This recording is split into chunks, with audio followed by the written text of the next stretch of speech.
Isso porque eu estou bonzinho, vamos dar 3. E aí vem o sistema límbico que colabora com isso, né? As emoções entraram nesse esquema, então aí realmente confirmou o paradigma egocêntrico. Mas isso é necessário numa faixa evolutiva. E o interessante, Tom, sem nenhuma conotação de orgulho ou vaidade, a CIPEC está trabalhando para sair desse paradigma, que é o que nós vamos entrar mais para frente no paradigma consensocêntrico. Seria a alternativa à frente que vem depois do egocentrismo, é o consensocentrismo. Mais mental somático, ou até além da mental somática. E também a nível de universalismo, sabe? O consensocentrismo como uma ferramenta do universalismo total, não é universalismo como a gente diz, menos um. Sim. Universalismo mais um. A gente vê coisas universalistas, mas fulano de tal, não. Esse grupo, não. Aí acabou. Aí universalismo menos um, não tem nada a ver.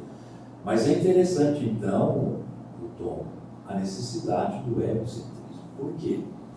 O egocentrismo trabalha no eixo horizontal de informações. Horizontal. E com extremidades de informações, com polaridades. Bonito e feio. Bonito e feio. O rico e o pobre. Né? Agora, esse egocentrismo ele foi necessário evolutivamente, por quê? Porque o rico ele tem dinheiro e ele tem condições de oferecer trabalho para o pobre, que precisa de dinheiro. Então, a sociedade se sustenta nesse eixo. Então, as relações interconscienciais também se fazem no eixo egocêntrico. Então, para dinamizar isso, esse paradigma é excelente. Né? Mas chega um ponto que a pessoa... Pois é, aí que está. Nós já não estaríamos nesse ponto de saturação do paradigma? É uma pergunta, acho que não é nem para o meu convidado, é para você que está nos assistindo e para a humanidade se fazer. O que você acha, Walter? A humanidade não está no ponto da humanidade se questionar sobre isso?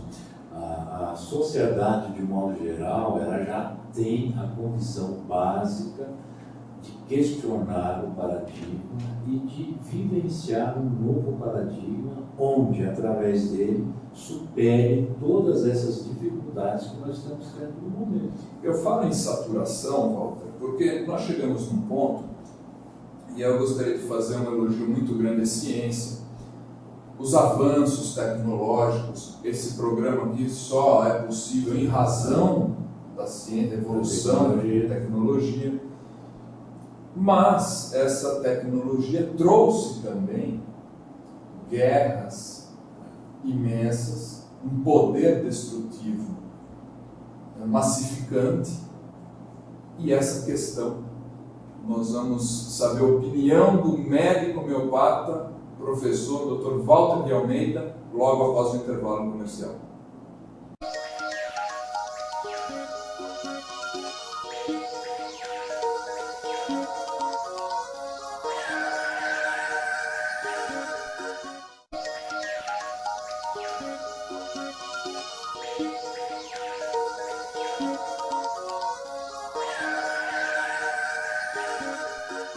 De volta com o programa Ciência e Consciência, essa noite muito interessante, o que nós estamos ouvindo aqui desse pesquisador, médico homeopata, Dr. Walter de Almeida, meu médico particular, inclusive, meu amigo pessoal. Walter, para quem está chegando agora, o tema de hoje, fluxopraxiologia. E nós estávamos falando do egocentrismo, paradigma egóico. E a gente está quase puxando para uma alteração aqui, tentando entender o conscienciocentrismo. Mas ainda no egocentrismo, o que você poderia fechar em relação ao egocentrismo, esse paradigma egóico? Veja bem, para que a coisa seja bem prática, né, que aquele que está nos assistindo realmente também se auto-pesquise, se auto-avalie, é aquela condição de que o mal pensar, o mal sentir, o o mal agir, durante a vida da pessoa ele sofre uma dinâmica, uma mudança, que são os fluxos praxeológicos. Então isso nós chamamos dentro da pesquisa de dinâmica da autopensenidade. Ou seja, a minha maneira de pensar, de sentir, de agir, muda durante minha vida. Então, quando eu ressono, quando eu nasço aqui nesse mundo intrafísico, eu trago um conteúdo de pensamento, sentimento e ação básico, que a gente chama de NBP3, é Núcleo Básico de Programação Pensênica Patológica. Então, todos nós trazemos algo para ser trabalhado nessa vida. Ninguém nasce perfeito, ou pelo menos a maioria não nasce perfeito. Então, nasce com um núcleo de problema. E esse núcleo de problema, ele vai sofrer uma dinâmica, ele vai sofrer uma mudança. Inicialmente, esse núcleo a gente chama de alterações funcionais. O que é uma alteração funcional? Não estragou nada na pessoa, o bebezinho chora a noite toda, mas não estragou nada, ele não está com problema físico nenhum, ele está com alterações do emocional. O bebezinho tem diarreia, mas o intestino dele está normal, né? O bebezinho vomita muito, mas o estômago, a parte gastrointestinal está normal. Quer dizer, a maquininha física está perfeita, a função é que não está legal. Então, o primeiro distúrbio desse fluxo praxeológico é funcional, a função que se altera. Né? Agora, se a pessoa não trabalha isso, não equilibra isso, pela dinâmica da autopensenidade, isso vai mudando ao longo do tempo e vai se transformando num outro núcleo, um núcleo básico de programação pensênica patológica secundária. Então, pela dinâmica, ele passa a ficar super irritado, as emoções que ele tinha anteriormente, elas aumentam muito de intensidade, a pessoa quer comprar o mundo todo, a pessoa quer brigar com o mundo todo.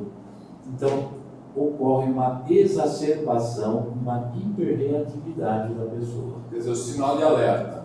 Está ali o sinal vermelho. Sinal vermelho, mas ainda ele tem uma fase positiva, quer dizer, eu vou trabalhar, eu vou comprar isso, eu vou fazer aquilo, eu vou comprar mais coisas, isso é positivo.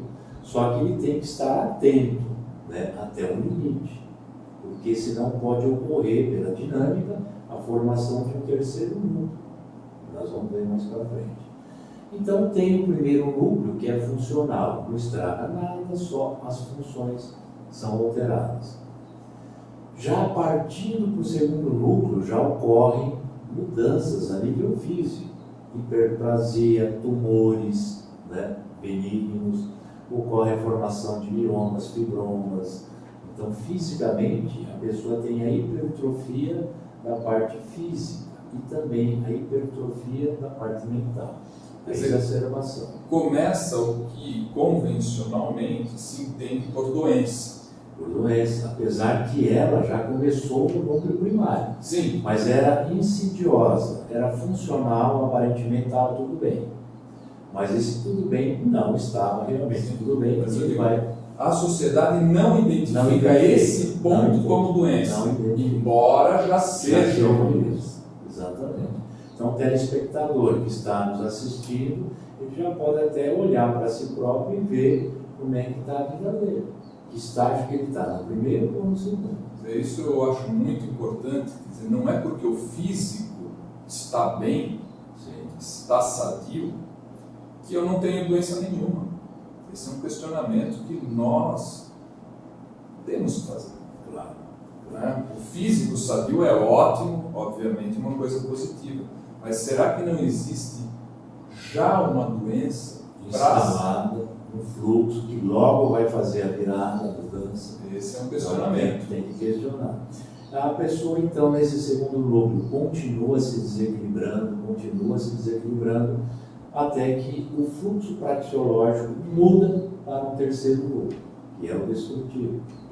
Então, aquele quadro depressivo severo, a pessoa tem tendências suicidas, nada está bom, sai do emprego, só fica em casa, não trabalha mais, não faz a barba, não come, não toma banho, aquele quadro destrutivo mesmo, e vai se afundando cada vez mais. Então, são fluxos praxeológicos que vão mudando uma série de coisas na vida da pessoa, podendo chegar a esse núcleo terciário destrutivo.